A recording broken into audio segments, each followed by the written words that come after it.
All right, hi guys. Welcome to class. You guys all came back. Isn't that nice? Yeah. Yep. All right, positive thinking, right? So welcome back to our second day of class. A couple of things really quick. Number one, if you have your signed disclosure by your parent, you can go ahead and pull that out. There are red bins next to the door. There's one next to the door that says 3B, bottom right. Just go ahead and slip it into that red box for me, okay? So you can go ahead and go turn that in. Also, if you want, you can actually sit at my desk if it's a little bit easier for you to be able to write things down. You don't have to sit over here if you don't want to.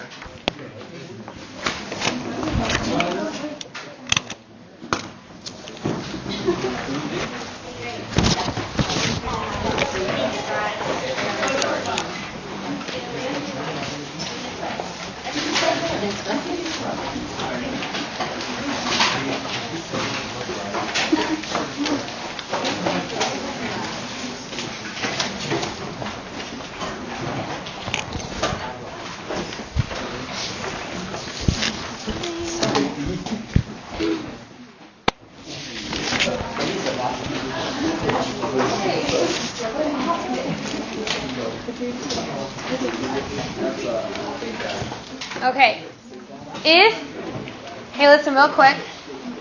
If you guys did not turn that in today, don't forget that all those first day of class assignments are going to be due next Friday on the 31st. So if you didn't turn it in today, that's okay, but it's going to be due on the 31st. One thing I want to point out is each day when you come to class, this will be up on the board. This is going to give you an overview of what we're going to be doing in class. So for example, it will tell you what is our lesson today, so you have an idea of what we're going to be learning about. Then if you've heard of what is called the key concepts are what the College Board says we should teach you. So some students will print them out and then fill in vocab words for each key concept. If that's you, that's what this is for. It's all of period 1 today. So we're covering an entire period of history today in class. This is basically what we would do in class. So if one of you or some of you really like the idea of structure of what are we doing today, that's what this is for. But this is the most important. This is what you want to know. This is the homework. So when you come into class, a lot of people will go ahead and pull out their planners or their phones, and they will put these dates in. So homework for today, first day of class assignments, due 8/31. Everybody but the new people should have this. Okay? Then, comparison assignment. If you want to grab that, it is the stapled assignment you should have got when you came in. This is your homework. It is due for you next class, 8/27. That is this Monday. Okay? So if you want to go ahead and write on this paper, due Monday, due next class, that's what I would do. Or if you have a planner, you can go ahead and write it in the planner. By the way, is Joseph in here? Which? We have more than one? The Joseph who put on their questionnaire about the citizenship policy. Neither of you did that? No. Okay, the name Joseph was attached to it. I haven't submitted mine. Okay. Well, if any of you guys wrote something about the citizenship policy in this class on your questionnaire, will you come chat with me? Because I just want to clarify something with you about that you asked, okay? So if that was you, I could have sworn it said Joseph, but I guess not. Come chat with me after class. Okay? Great. That's interesting. By the way, remember how I said that we were going to have people drop the class and there'd be enough desks for everybody? Well, we did have people drop the class, and then we had people add right back in, and we are now at 44 people again. So what that means is our desks are supposed to be here by Monday, Tuesday at the latest. So everybody will have a desk by next week. I'm sorry that it took so long to clarify the numbers. Okay? All right, so we didn't do the roll with the nicknames last time, so I'm going to go through the roll. If you have a different name you like to go by, will you let me know as I do roll today so that I can call you by the name you want? Okay. Alexia? Emma? A.T.? Jacoby? Or Jacoby? Jacopo. Okay. Lillian? Oh, I go by Lillian. Okay. Samuel? Here. You go by Sam or Samuel? Sam. Okay. Stephen? Here. Emily? Here. Kevin? Here. Dre? Here. Nathan? I go by Nate. So we have another Samuel. This one's Samuel Goodson. Okay. Do you go by Sam or Samuel? Sam. Okay. Daniel? Hannah? Or Hannah? H-A-N-A? John? Yeah, I go by JJ. Well, that's me. Oh, wait. Ryan Mitchell? Yes. Yeah, I go by Jack.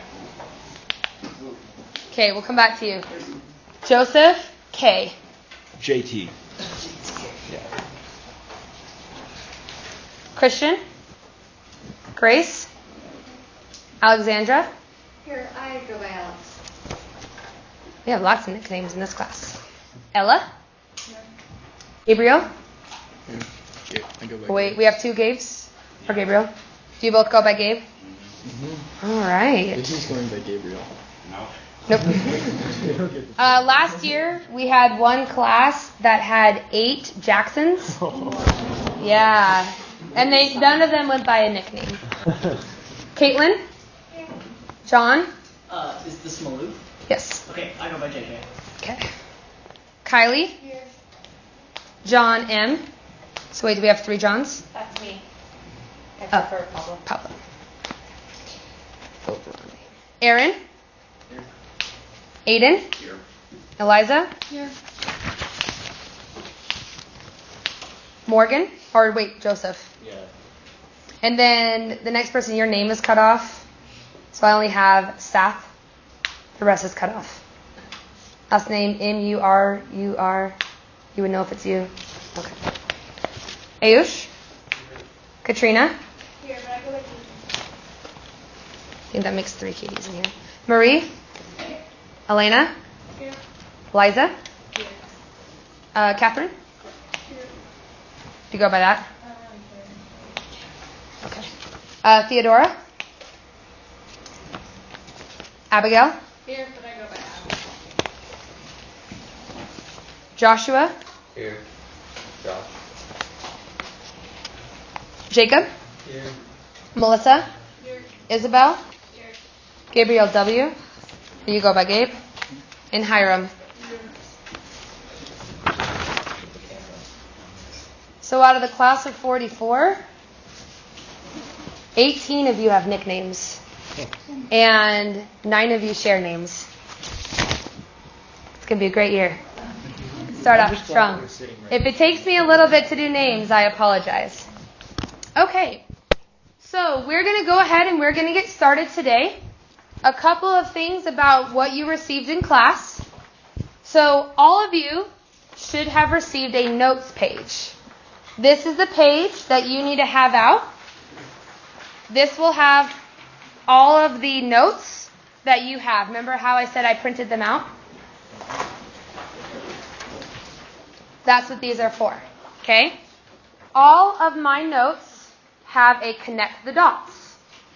Now, this is kind of a fun activity that I have my students do. It does have a benefit, though. Every connect the dots somehow connects to our lesson. Typically, the goal of students is to figure out as quickly as they can what the connection is. The reason why is this is a visual thing. When you're on a test and you can't remember the vocab, I've had students say that they can remember the connect the dots on the notes, and it helps them remember the vocab that's on there, or whatever the topic was that day. Okay? So that's kind of what that is for. You should have out highlighters and pens to be ready to take notes and additional notes as you need to. I'll be saying things like, I would add this, or I would underline this. I'll be making those. Hi, Alexia. No, but I didn't hear you come in, and so that kind of was weird. You can sit at my desk. Oh, sweet. Okay. You can get the comfy chair. We're getting desks later, so I promise everybody will have a desk at some point.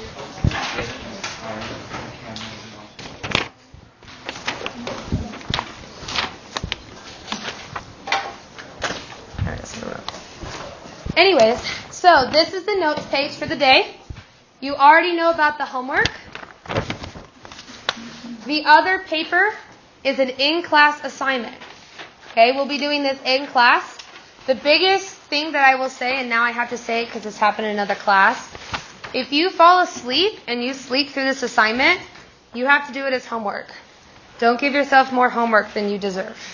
Okay? All right. And then I put something down.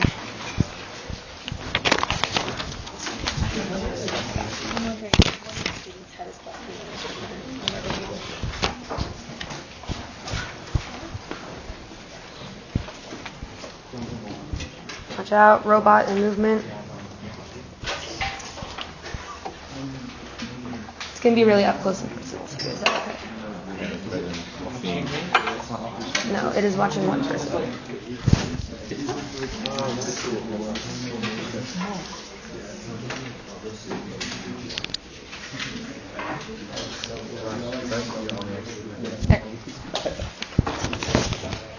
Does that block your view?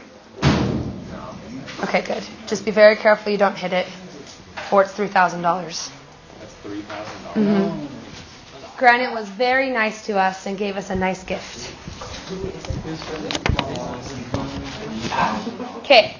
Anyways, huh? What'd you say? See something sassy? Oh, okay. He said he was going to steal it. Oh, don't steal it. Well, now we know who to go to. First up, that. Did you ever get your clock back? Never got my clock back. Buying one this weekend. They feel very bad, though. Okay, so we're going to get started today on our lesson. So you should be on the front side of your notes. My suggestion would be to, again, mark these up. If you leave class and you didn't write down anything on this paper, I'm going to assume you didn't get anything out of the class. Okay? So when I say add this or mark this, that's what you should be doing. And I'll point these out to you. The PowerPoint has the exact same notes as you have. Okay, so that'll be helpful for you. Yeah? Is the connected dots a 4-leaf clover? Well, you're not supposed to spoil it. Well, they all start filling in. Well, yeah, but usually you don't spoil it for everyone. What if somebody hasn't done the connect the dots yet? You've just ruined it. Dude. I will say our most complicated connect the dots is 70 dots. So just don't spoil that one because usually people are very excited to get that one done. Okay, but now you'll know the connection when you hear it. Okay. All right, everybody ready to go? Sure. Yes? Sure? Okay. All right, let's get going. So, a couple of things. When I put up on the board this is based on the chapters in your textbook. So, if you're one of my people that likes to go home, reread a chapter based on what we learned, or wants to fill out the additional information or study, this is chapter 1. So most students will write somewheres on this. The front side is chapter 1, and the back side is chapter 2. So that could be helpful for those of you who want to restudy for an exam. So again, if you write down chapter 1 on the front, chapter 2 on the back, then you'll be good to go. Yes. One other thing that I would write down as well is the time frames of these two sides.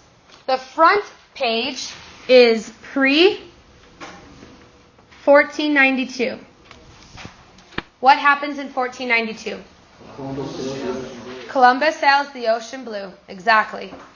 So with Columbus coming, this is all what happened before he comes.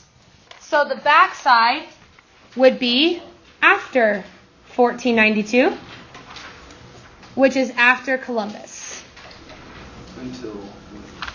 Huh? So it's after Columbus, but After, like how long after Columbus? pretty much immediately 1492.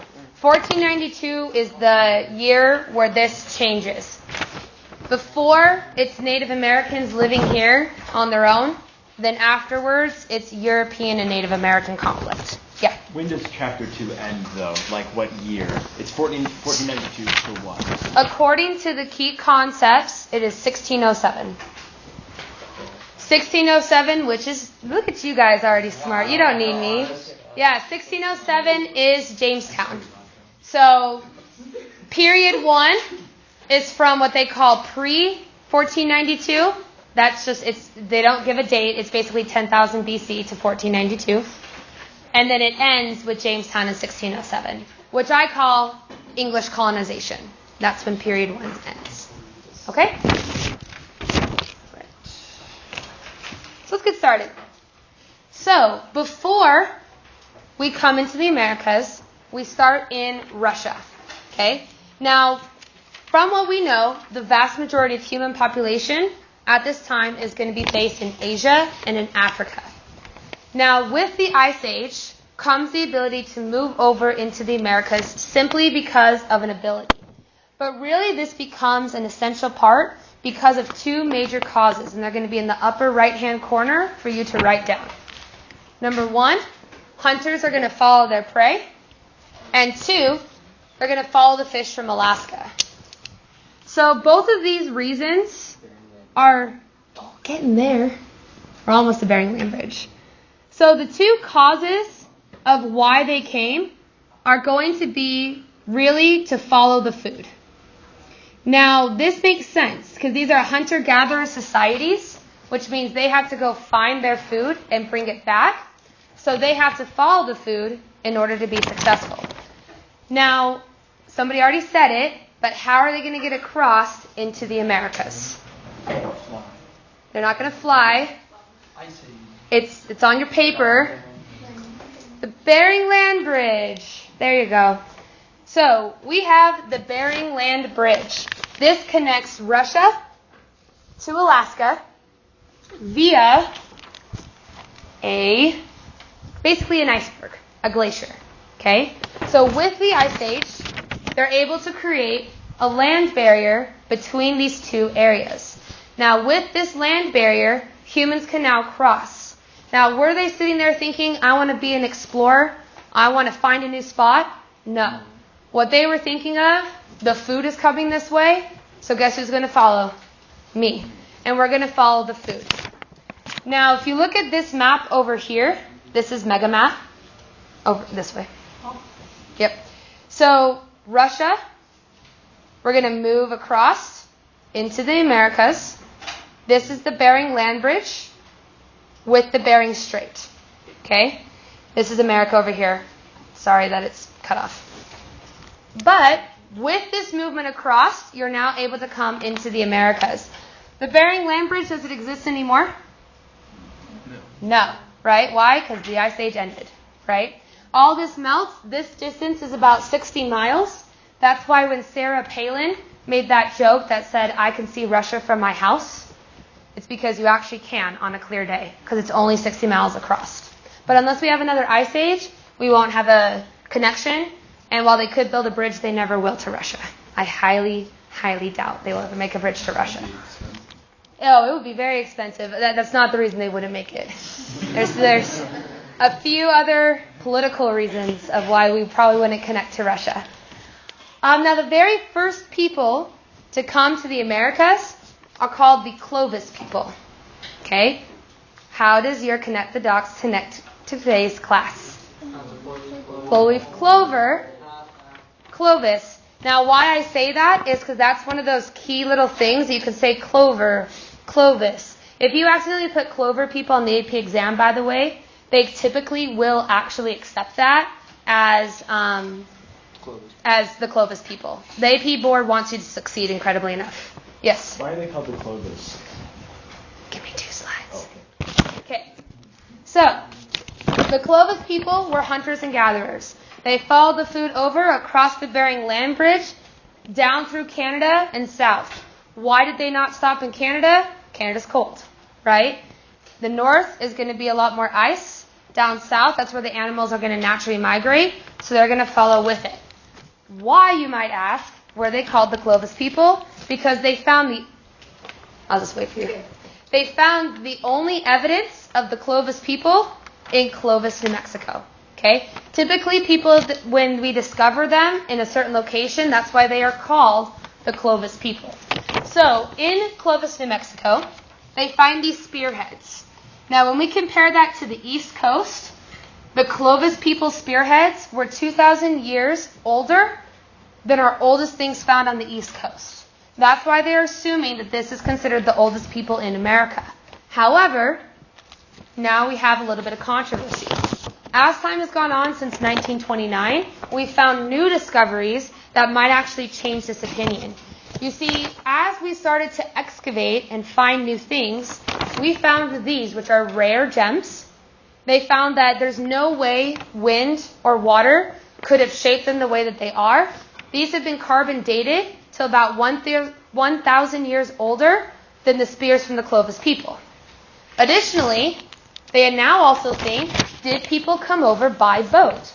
So what they found is down here in Mexico and California, they found petrified wood, which if you don't know, wood that has mud on top of it is able to become petrified. If not, it's just going to deteriorate. But they found this wood that they actually believe may have been oars for canoes that people could take across the ocean. So now they're thinking that rather than having just people up here, people now came from Japan over into the Americas via canoe or by boat. Now this offers a really good question. Why did they not do the East Coast then? Why didn't Europeans come over early and get to the East Coast? Do you know? No, I just have a question. Oh, sure. What's your question? I see that the blue means like extent of ice, right? Yes. So why is there a column that they could go through, like in Canada? Are you talking about right here? Yeah. So right here, if you look at the well, I don't have a map of the geography of Canada. Right here is a mountain range. Right here is a mountain range. And there's a valley that goes through that when the glaciers came, you know how glaciers, they melt and then they come through the valleys? Yeah. You know that? So that's what happens here is that there's a glacier. It comes through here with erosion and it creates a large valley that isn't going to be as much ice. So they came through the Rockies? They're not called the Rockies in Canada, but basically yes. If you've ever you probably haven't driven from the United States to Alaska, but that's the route that you actually go, is you go up here through this valley to get to Alaska, and that's even until today. Because if not, you're going to be going through mountains. Okay. Does that answer your question? Yes. On the test, did they accept Clovis, or were they wanted to say You don't need to do any of the controversy. This controversy is simply because I find it fascinating, and you probably do too. It's a way to... There's a lot of times that I'll tell you stories or facts that are what I call trigger facts. All they do is spark a memory from class to help you answer on the AP exam. So for example, this is a preview, but we're talking about the War of 1812. I'm going to teach you about burial rituals of New Orleans. It's never going to be on the AP exam, but I had kids write their essays based on remembering that event that we learned about in class and what we learned about with the actual AP exam. Now, why couldn't they come over on the Atlantic? In the middle of the Atlantic, there's a large trench. What is it called? Mariana Trench. The Mariana Trench. If you were to flip the ocean upside down, it would be the largest mountains in the world. This trench causes all of these tides to basically swirl outwards like a heart. But then what that causes is you can't take a canoe across it because you would be hitting tides that are going to push you back to Europe or back to the United States. So if you look on our map over here, let's take the Titanic. So Titanic leaves from England, makes it from New York. If they do a straight line from England to New York, they couldn't make it. They would end all the way down here because of the tides. That's why they had to go north, where the icebergs were, and down south because of the way the tides move. Has anybody been on what's called a transatlantic cruise, where they go from across the Atlantic? Okay, if you go, you will leave New York, go to the Mediterranean, and you will actually have to go up here just to come back down because of the way the tides work. And so you can't take a canoe and row it over. When Columbus comes over, or the Nina, the Pinta, and the Santa Maria, they come over by going north and then going south because of the way the tides work. So if you were to take off from Japan and try a straight line to America, you would actually end up in Chile or Peru or somewhere along that lines because of the tides. That's why the current hurricane right now in Hawaii began in Peru, because the tides pull it up into Hawaii, even though it's thousands of miles apart. Does that make sense? And that's called science. If you ever wonder what's going on, you just call it science, and it usually works. Okay, so now we're going to get into the Native American tribes. Now, this chart is very, very important. Okay?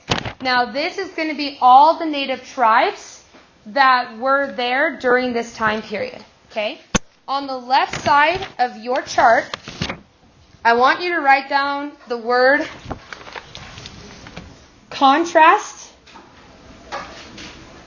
And in parentheses, you can write down the word differences. Now, if you were to get what is called a comparison essay, where you're comparing and contrasting different cultures, that's what this chart would be used for. So this chart is all the differences between the tribes.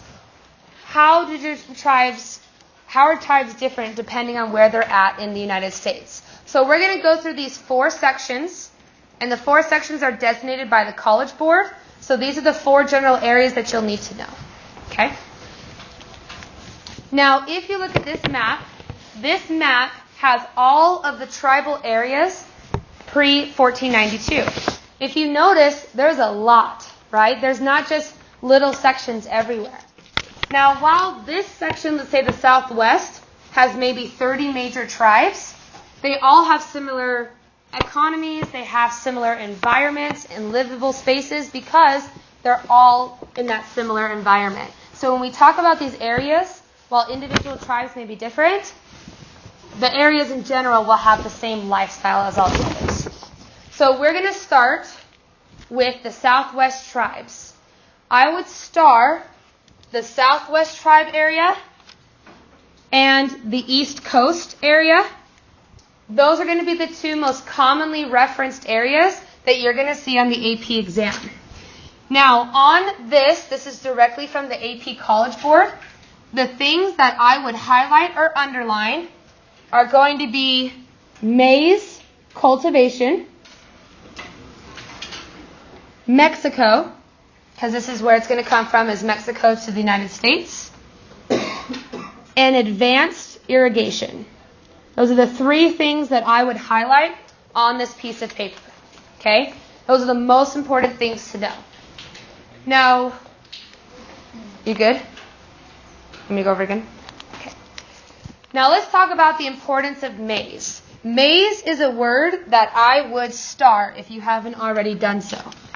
You have to know the importance of maize with Native American cultures because maize becomes an essential crop for all Native cultures. In the margins, I would write the reasons why maize is so important. So, reasons why maize is important. Number 1 is it's cheap to produce. Each of these, which by the way, if you don't know, maize is another word for corn. Okay? Corn is the more domesticated version of it. Now, with corn, every kernel can become a seed. So with the seeds, it's important to note that you can take one seed and create an entire crop based on that single seed. So it's cheap. The second thing is that it has all the nutrients you need to survive. Now, why this is important is because when you have one staple crop that gives you all of your nutrients, you don't need a large diversification of all of your dietary needs. So now we don't have things like this that provide so many nutrients. You have to eat protein, and you have to eat your grains and your vegetables and your fruits or whatever it could possibly be. This gives you vitamin D, vitamin C, zinc, everything that you would want, you have in this single crop. The next thing is it is drought resistant. What that means is you can be able to grow it in the desert, or you can grow it in New England. You can grow it anywhere that you want. Corn is one of those great crops that can move place to place. And the last reason of why it's so important is everyone and everything can eat it. What that means is me as a human can eat it and get the nutrients, but at the same time, my cows can eat it, my sheep can eat it, chickens can eat it. It's very diversifying. Now today we have 2 staple crops in the world that are similar to maize. Does anybody know what the 2 popular crops are? Wheat and rice. Oh, you got it. You're the first one that's gotten both first. Great. Wheat and rice. And the wheat really does become bread. So that's why when you see in other cultures how everybody always gets bread all the time and rice, it's because it's an essential crop. Okay? Now, with these Southwest cultures, the main one that you're going to want to know is the Anasazi. The Anasazi is going to be, that's one that I would highlight. The Anasazi is going to be the ones that are the most civilized and most advanced of all the native tribes. Now, the Anasazi are going to be based especially in New Mexico and Arizona. Now, if you've ever been, has anybody ever been to Chaco Canyon before? Okay, if you've ever heard of the Chaco sandals, that's what this is named after. Think of this as the Washington, D.C. of the Anasazi tribe. This was central to their entire culture. Now, why did they need a place that was central instead of having a hunter-gatherer society? Can you grow maize if you're constantly traveling? No. That's 4 months of growing and 2 months of harvesting. There's no way that you can grow maize and also have a civilized society.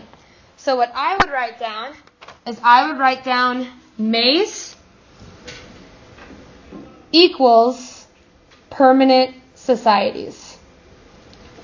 So rather than moving constantly around, now they must stay or else they cannot grow their crops. It's a necessity for them. Now this also breeds a more civilized society. So, for example, from the air you can see all of these little circles. All of these are what are called kivas, K-I-V-A-S. A kivas is basically a church or a temple, and it's all over the place. Why is this important? Is before, religion was specifically for the priests that could go up to the top of the mountain for a couple of months and come back down. Now you can just go over to your kivas and you can practice your religion without ever having to go up to the mountain. It develops a community religion where now it's not just the priests. Everybody can be able to participate. Now, another important thing that comes from the natives here is going to be turquoise. Okay?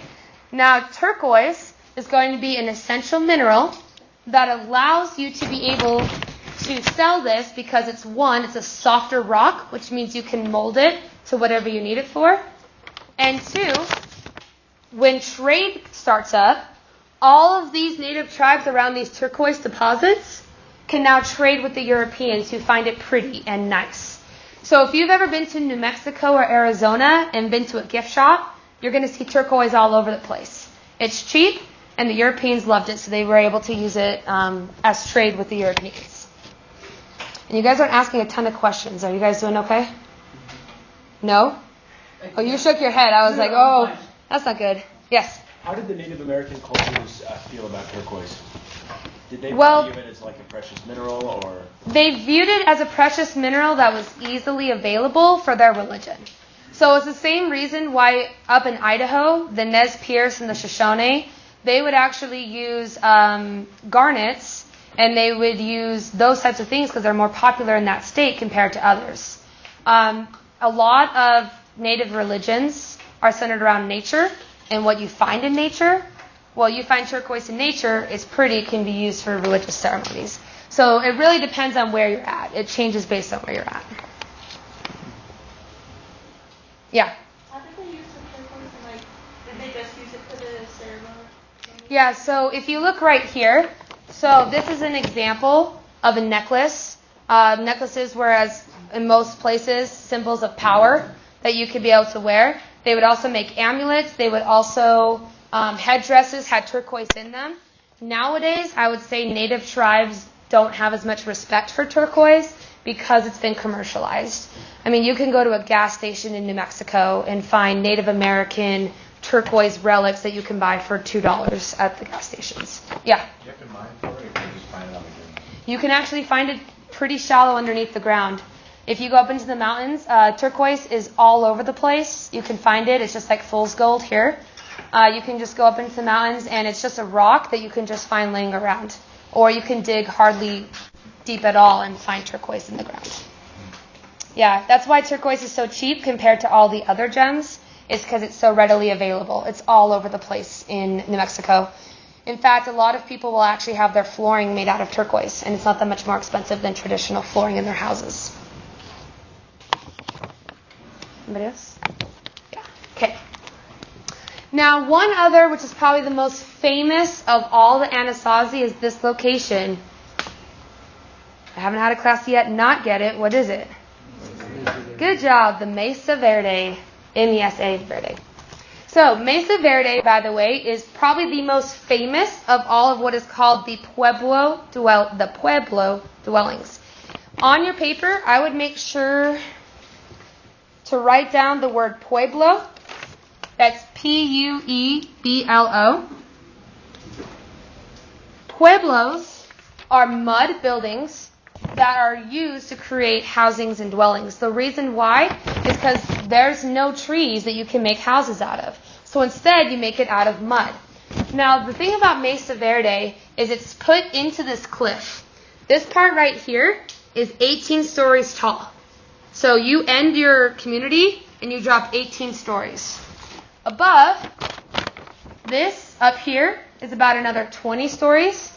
So what does this provide for the people of Mesa Verde? Safety, right? Are you going to be able to have somebody just rappel in without anybody noticing? Nope. This is part of the reason why it's so well protected and preserved is because it's hidden amongst the rest of the cliffs. It's really convenient for them. It's part of the reason, again, why the dwellings haven't been destroyed because of rain, because it has a natural safety barrier. Now, this is another... Yeah? So was that like a problem for them? Were they worried about like invaders coming in? I think everybody was worried about invaders because the reality is especially in the desert, it's a competition for resources. Who can get the water and who can get the food? And so everybody during this time is fearful of tribal warfare simply because if somebody runs out of resources, they're going to fight you for yours. This is one more example, by the way, of how they were able to use natural geography to their advantage. So if you see right here, this is the cliffs. This is almost a 120-story drop. But if you put your society right here, all you have to do is put warriors around the outside, and you've now protected your city with half the people it would have taken a normal city. So it's very convenient using this natural geography. However, there's a problem being in the Southwest, and that's that it is a desert, right? There's no water. How are you supposed to get water when the nearest water source is 1,000 miles away?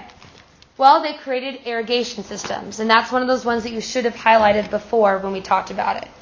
Irrigation systems become crucial. These were up to 500-mile-long trenches that could bring water from water sources, or it could dig into the ground about 100 feet, find the water, bring it up, and now you have irrigation. It's the first major irrigation system outside of Egypt to help a desert environment.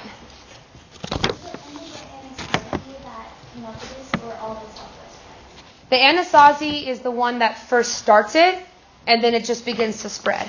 So one person, irrigation wasn't invented by them. It was more invented by the Egyptians. But they're going to use, it's funny because it's a connection between the two cultures that have never met. They're going to create their own irrigation system about 3,000 years after the Egyptians. And once the Anasazi do it, everyone in the Southwest begins to do it. And on the East Coast, once the Europeans arrive. Good question. Okay. One more that you may see is the Navajo. The word that I would put next to the Navajo is the word code talkers. And I would highlight the word language code. Now, we won't talk about this as much right now. It'll come up big in World War II. But if you guys have heard probably the Navajo code talkers before in World War II. The Navajo create the first recognizable written language in the native tribes. This is what the language looks like. Okay. Unfortunately, the Navajo language is dying out. They say right now there are only 30 full native speakers of the Navajo language. A lot of kids just don't want to learn it because why should I learn it when English is the major language in America? You can actually get a minor at the U in Indian language, and you can actually learn all of these dead or dying languages to keep those revived. But this becomes important in World War II when the Navajo code talkers break the Pacific Code and make it so they can be able to defeat Japan. But all the other ones, by the way, that you might see, I added just a bunch of native tribal names. You won't necessarily have to know all of them. It's just these are some words that are identifiers that if you see a sourcing that says Apache, you would know, okay, I know that's the Southwest. All right, so now let's get to the Greats. The Greats make up two things, which are the Great Basin and the Great Plains. The Great Basin, or the Great Plains, is 1/3 of America. It's all of this land right here in the center of the land. And the Great Basin is Utah, Nevada, and Arizona. That's because it's the basin after the Rocky Mountains. The things that I would highlight or underline in this section are going to be the aridity, which if you want to write next to that, that's the word desert. That's basically what that means. Of the Great Plains, as well as the grasslands, I would highlight grasslands. And it creates highlighted mobile lifestyles. Now, basically what this means is the inability to grow crops makes it so you have to be hunters and gatherers, because if not, you're not going to be able to get food. Now, you've probably been to Utah before, right? Once or twice? Okay. You probably know it looks like a desert. This is a picture from out in Tooele. Okay. Now, this is also Arizona. Where is the water sources for you to be able to survive? They don't exist, right? Where are the trees to be able to create some sort of a housing or dwelling? There's no animals. You have to move to where the food is. And this becomes important for them in domestication as well. So this is from Arches National Park. This is a Ute tribe cliff or cave drawing, painting. If you notice, we have the horses, which is a little bit later than this time period. What country do we get horses from? Spain. Some of you have taken AP Euro or World War. Good job. So Spain brings the horses over. That's a good key indicator of mobility. You can notice that they have goats here.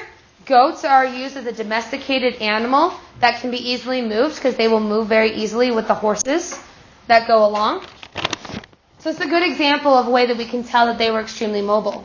But the most crucial and the one that you need to write down as well as star is going to be the buffalo. Now the buffalo becomes an essential and pretty much the food source for the Great Basin. Okay? Now the reason why we need mobility with the buffalo and why the horses become important is to be able to capture or kill the buffalo. And we'll talk about that in the 1800s of why it's so important. But the buffalo becomes absolutely crucial. Here's a fast fact or a fun fact, if you can figure it out.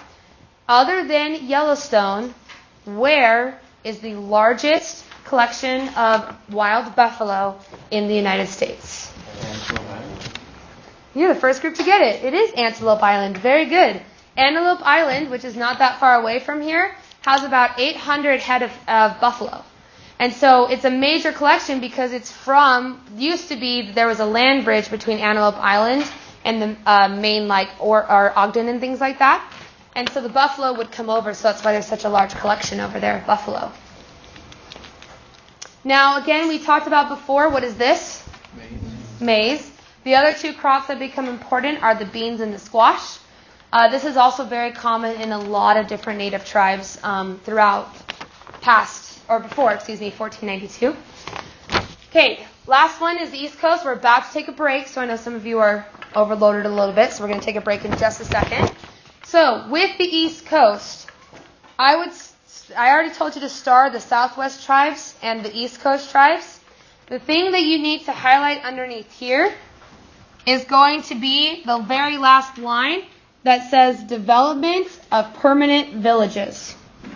Additionally, I would also do an arrow and write down cooperation / conflict with European settlers. These are going to be the ones that the settlers are going to interact with the most, simply because that's their location, right, is on the East Coast. Now, the two ones that you're going to hear about the most, the first one are known as the mound builders. Now, the reason that the mound builders were so famous is because they left behind these giant multi-storied mounds. So what were they? Well, these mounds that right now just look like giant hills originally used to be the center temple of the city. Now, these have very similar structures as the ziggurats from the Mesopotamia. So these were the temples that the priests would go up and they would communicate with the gods. Whenever a priest would die, they would then cover that with a mound and they would cover it with dirt. They would bury the priest inside of that, and then they would create a new temple. That's part of the reason all of these exist. So when they excavate these, they find bodies, they find things from the temple and things like that with these mounds. However, the most important, we're talking like 2 stars here, most important term from all this is the Iroquois Confederacy. This is one that you absolutely need to highlight or star because it is probably the most famous and we'll use it for a couple of 100 years.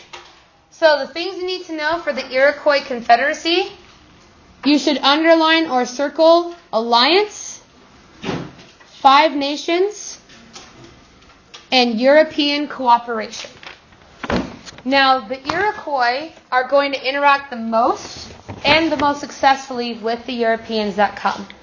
Now, what happens is, by the way, if you've ever seen like longhouses, that's where the Iroquois Confederacy comes from.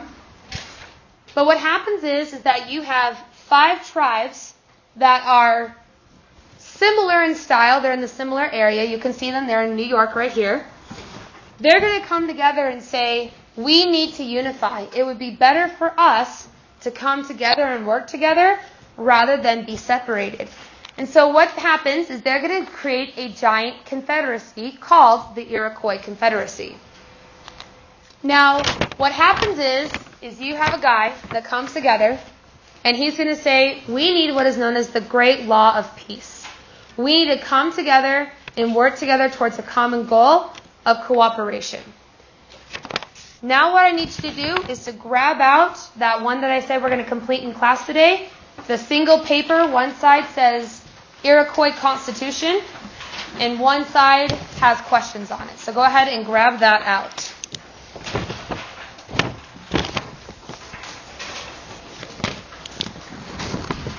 Now here's what you are going to do. You're going to first read through the Iroquois Constitution. Now, this is where it's really good to learn how to read a primary source. When you read a primary source, you should highlight key words or underline things or anything that could help you answer the questions. Now, if you flip the paper over to the questions,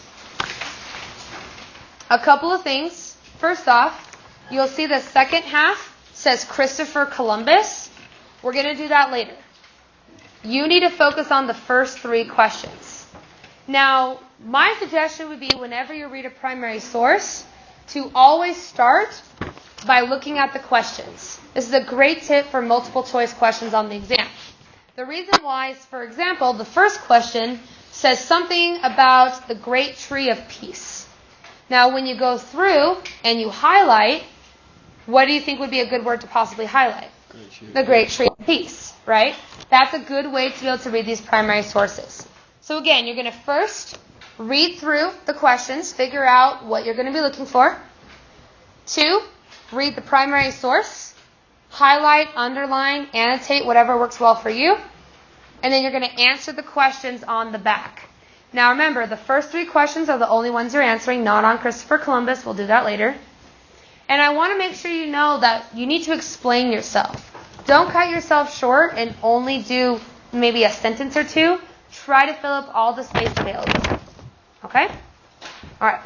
So you can go ahead and get started. Let me grab you another chair since it's going to be like 10 to 15 minutes. That'd be great. Thank you. Yeah.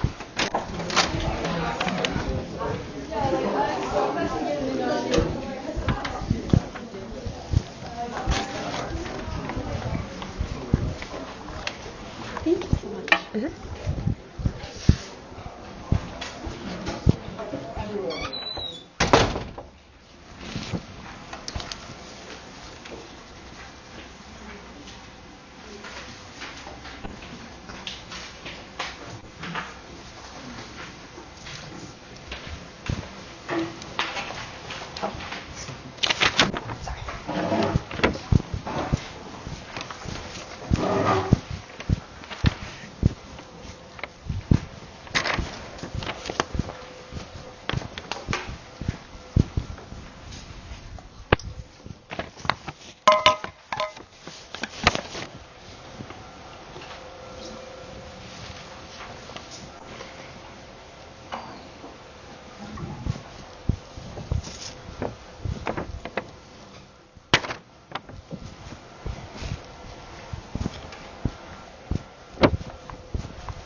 Remember to try to fill out all that space.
Take about 3 more minutes.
Okay, so as you guys are finishing up, and I know some of you may not have fully finished, that's okay. We'll have some time later. You could finish it in your off time if you didn't completely finish the assignment. But I want to focus on that second question that says, why would this be such an advantage to have this document created? Who can tell me what they think, why this document would be so important as an advantage to the Iroquois? It like decreases the chance of like warfare between the tribes that are in the alliance. It increases the warfare? No, decreases. Oh, decreases. I was going to say it's the opposite, right? So it decreases the warfare, right? We're not all having to fight over resources. Good. Who else? If one tribe were to get attacked, they now have the security net of having other tribes be able to send help. Right. So now it's no more, you just have to be on your own. You have alliance systems, right? Do we have alliance systems in the world today? Yeah. Yeah. Think of this as like the United Nations, but on a much more sophisticated, more cooperative scale, right? So these people were able to work together as a group and gave each other safety net. Okay, last one. There might be more trade, more open trade. Okay, increase in trade and increase in cooperation. We use the common words today of these alliances, trade networks, right? These are all things that this was able to create. A lot of times, history is taught as the Europeans came over and were more civilized, were more advanced, had more technology, and the natives, they didn't have the technology, right? They're not as smart as the Europeans. They didn't have enough society. Is that really true? No, right? You can tell from this document they were an extremely civilized society. I mean, most of this stuff, I don't know if some governments today could even create something that's as cooperative as this. And the fact that the Iroquois Confederacy has lasted 520 years is a symbol in itself of how successful it was. And the Iroquois Confederacy still exists today. So this is a great example of a way that, one, shows natives' ability to be a civilized and advanced society, and two, this Constitution really was a basis for a lot of other tribes and a lot of other countries, including the United States. We actually took that word Constitution and helped apply it into our own government. So the other thing about the Iroquois government that was really unique about it is it actually had women as the head of government.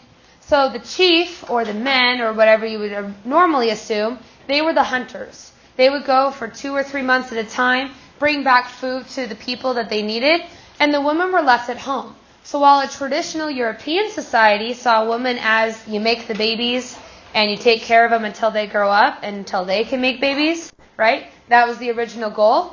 Here, women are the leaders. A lot of modern-day feminists actually trace the origins of American feminism back to the Iroquois Confederacy because they were the rulers. It gave them a lot of power. And that actually exists until today as well. It's a commonality among multiple native tribes. This is not on your notes. You don't necessarily have to write it down. This is just to get you thinking about where this is located at.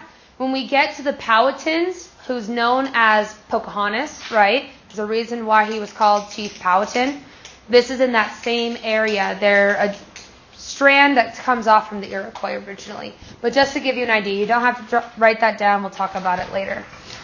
The last native tribes are going to be the West Coast. These ones are not as common on the AP exam. I've never seen an AP question with the West Coast tribes, but it is a key concept, so we might as well make sure it's on there. The one thing I would highlight or underline in this area is simply the ocean, and that they were hunting and gathering societies. In California, it's a desert. They don't have irrigation. They must follow the fish and follow the deer. The thing is, do fish and deer stay in one place all the time? Nope, so they have to travel. That's what happens here. The common word for the common tribe that you may hear is Shasta. Again, I would not spend a lot of time studying the California tribes simply because this is not going to be on the AP exam very often. Okay? Now, the last section of these notes that say common trends as well as inter-tribe relations, I would go ahead and bracket that. And these are going to be your compare. And in parentheses would be your similarities. So So in a comparison essay where they will say compare and contrast the tribes before 1492, this would be the top part. Your top chart would be your differences, and your bottom section are your similarities. The ones that I would highlight or star the most is going to be nature. We've already talked about this before. If you've seen the movie Brother Bear, you know that a lot of native tribes, their life centers around nature. A lot of their religion is centered around nature. Origin stories centered around nature. I would put next to where it says honored shamans and priests, I would write the word religion. Okay, very, very popular with religion. A lot of tribes center around their religion, whether it be rites of passage or simply why are we here on this earth. I would put community is the focus. That's on the next line. It's all about being able to assist the general community. It's not your own. It's not selfish. And then the last one I would are in inter-tribe relations. I would do trade networks and warfare settled specific matters. You didn't just fight somebody to fight somebody. You fought somebody with a purpose. Normally it's over resources.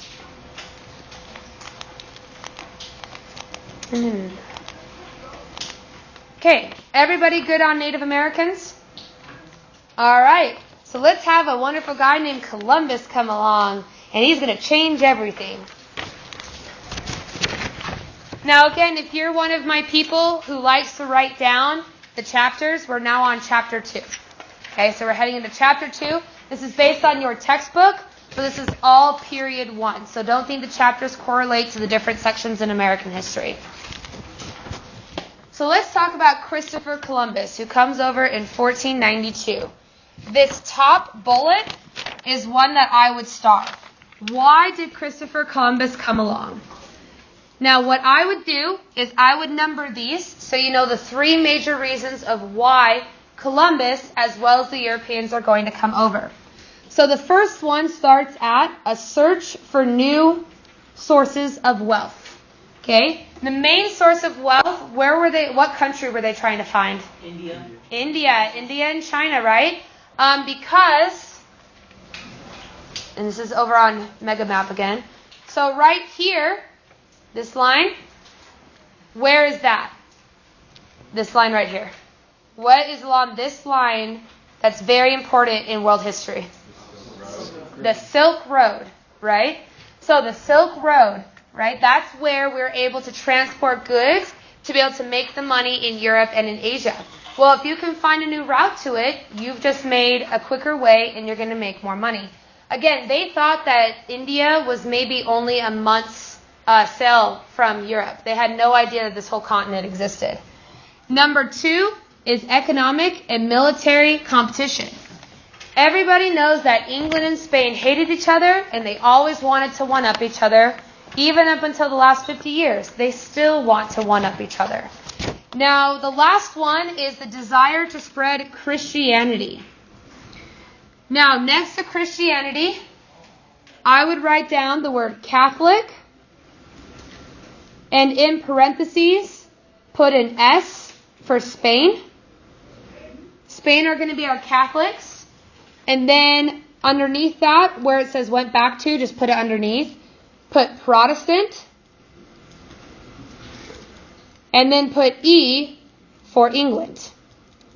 Now, if you don't know about the Protestant Reformation or anything that goes on in Europe in the 1400s, this is going to be where the Catholics and the Protestants split in the Christianity, and these two hate each other. If I was Protestant and I found out you were Catholic, I would want you to die. And that's not an exaggeration. I would want you to go away. Because you and I don't get along on the basis of religion. And we'll talk about that more when we get into the 1800s with Ireland and why Ireland is such a big difference. Yes? French not trying to spread anything? Into America? Just at all. Or Christianity? Yeah. So France, actually, as a general whole, France is less religious than a lot of other countries. When France comes over, they're going to mostly colonize in Quebec and on the east coast of Canada, and then also spread into Oregon and Idaho. They're not going to be focused on spreading a lot of Christianity or Catholicism or anything along those lines. They're going to spread a lot of money, and they're going to trade. In fact, a lot of Native American tribes get along best with the French because they're not trying to force anything on them. Basically, they just trade. And the big thing is going to be beaver pelts. If you've ever heard of the word rendezvous, which that's when the Native Americans would get together and have giant trade fairs, that's a French word for a reason. It's part of the reason why Boise, where I'm from, Boise is actually originally Les Bois, which means city of trees. And that's a French word because that's where the natives and the French would get along cooperatively. Any more questions? I hope I answered that question and it made sense. The things that I would put next to this, by the way, and you can see it actually went along with it. If you have heard of gold, glory, and God, that's what you just wrote. So, number 1, search for new resources of wealth. That's gold. Economic and military competition. That's glory. And then spread Christianity is the God. So if you've ever heard of the 3 G's, gold, glory, and God, that's what we're talking about. Sorry, my pen ran out. Okay. So this is why Christopher Columbus is going to come into the Americas. Now remember, when Christopher Columbus sets off, his goal is not to land in the Americas. His goal is to land in India and China.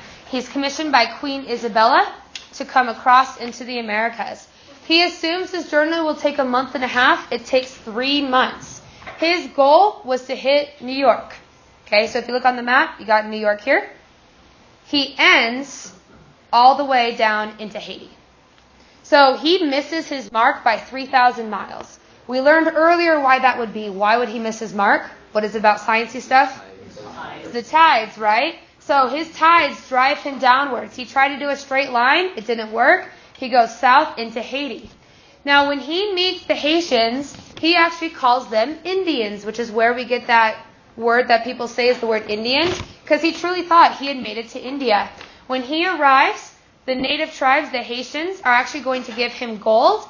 He sits down with the chief. They have great conversation after they're able to figure out a way to communicate. Both of them leave happy. The Native Americans truly felt that this was going to be their new way of trade. They were not going to be able to trade with this other country. They would make more wealth, and it would be very successful. Columbus leaves happy too, but he's going to go home and say something very different. And there's 2 things that he is going to say that he found in the Americas. Does anybody know one of them? He's going to say he found India.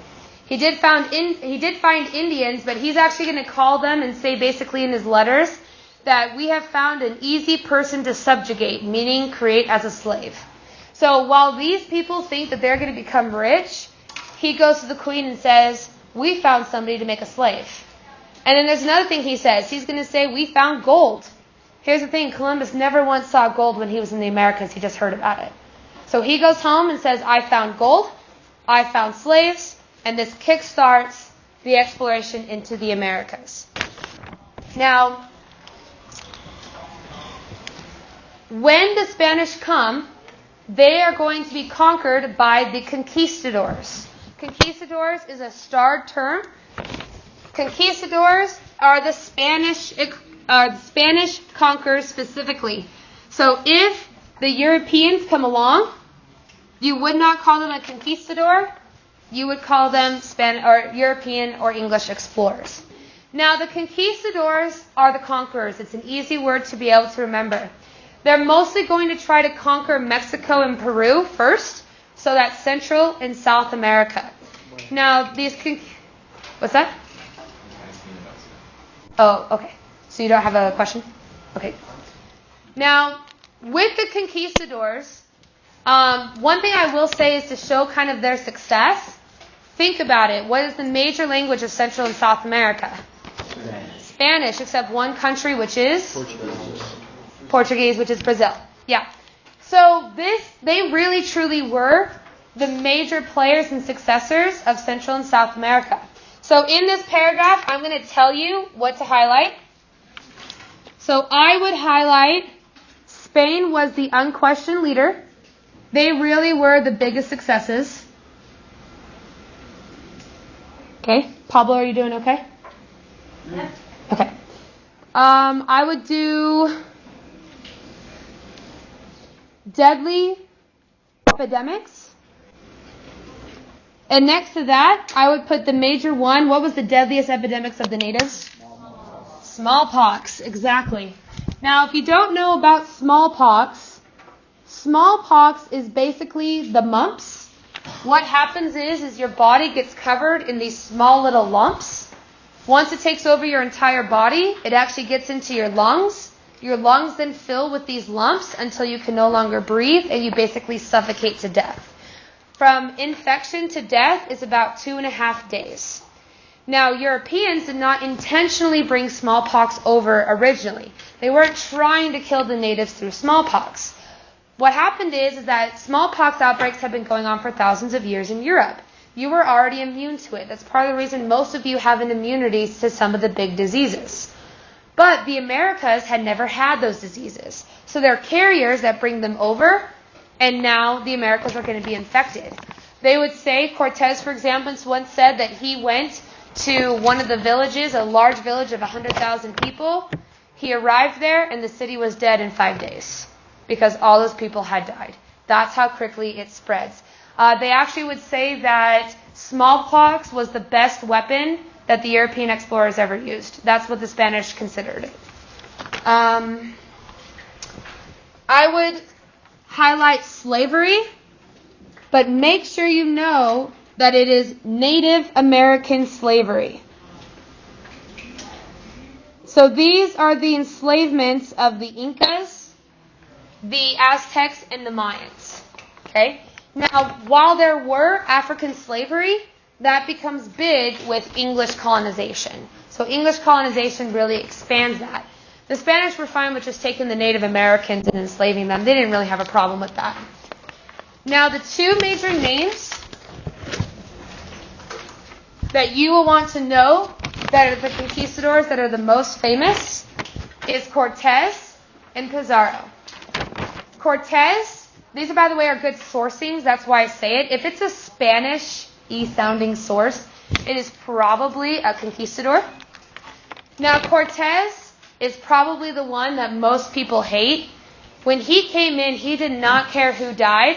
All he cared was about making money. It's interesting, though, because he didn't really become wealthy at all.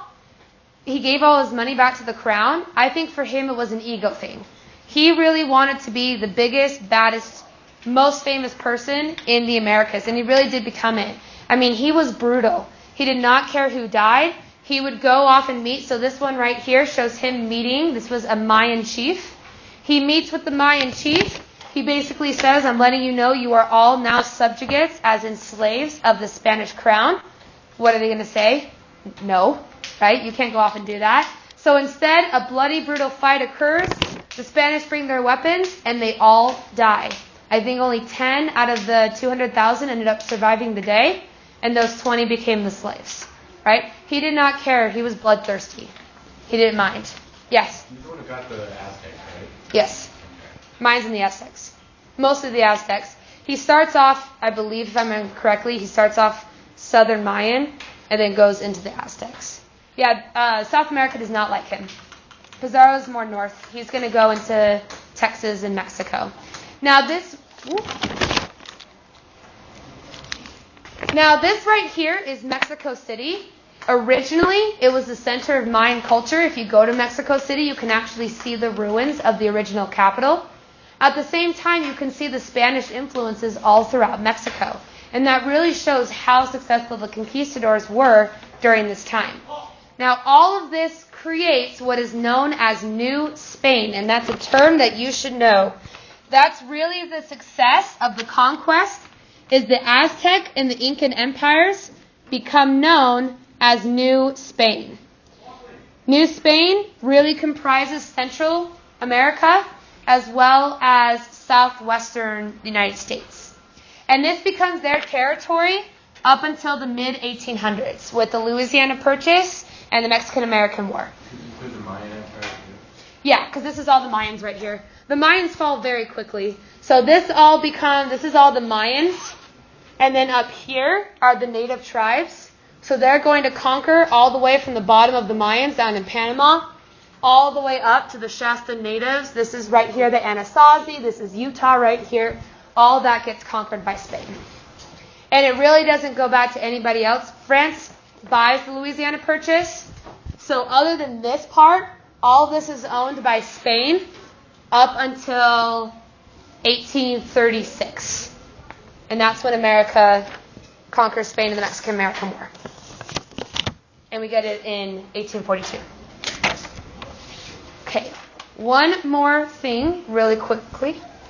The last term. Let's get these people. By the way, why did the Mayans, this is why the Mayans fell so quickly. Fatalism, they actually helped the Spanish defeat the Aztecs and the Incas. And then after they were defeated, who did the Spanish come for? The Mayans. They couldn't match all the strategies and the tools of the Spaniards, especially guns, and they had smallpox. That's why it was so successful. The last term that needs to be starred is going to be encomienda. This was how they had the Spaniards come into the Americas. They told them they would get free land and slaves and be able to process it for plantations, which is how they came over. Now let me explain the homework really quickly before you guys leave. So if you'll grab that homework so I can explain really fast something important to know about it. Okay, one thing, it's because we have 30 seconds, so don't move once the bell rings. Okay? It should be relatively self-explanatory. This is about how slaves should be treated and natives should be treated. On the third question, it says, how does this connect to class? I want you to put, how did they feel like Native Americans should be treated during this time? Okay?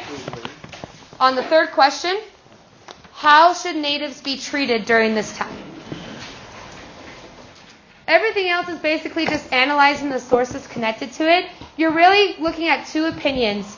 Should slaves be subjugated or should slaves be saved and let to be free rather than being enslaved peoples? Yeah. What's that? Well, everything here is just fact. What is their opinion on the matter? Do they use evidence to support it? And then down here is, which do you think was the most convincing? Like, which one do you really feel like most Spaniards would figure out? But you're going to have an opinion real fast. If I would be shocked if anybody said, I agree that this guy, who's one of the two that says they should all be slaves, I'd be shocked if anybody said, hey, this is the best idea possible. Do you want us to do these? No. Don't do the Christopher Columbus. We'll do that next class. So which one were you talking about? Number 3. Yeah. So, I'll write it down.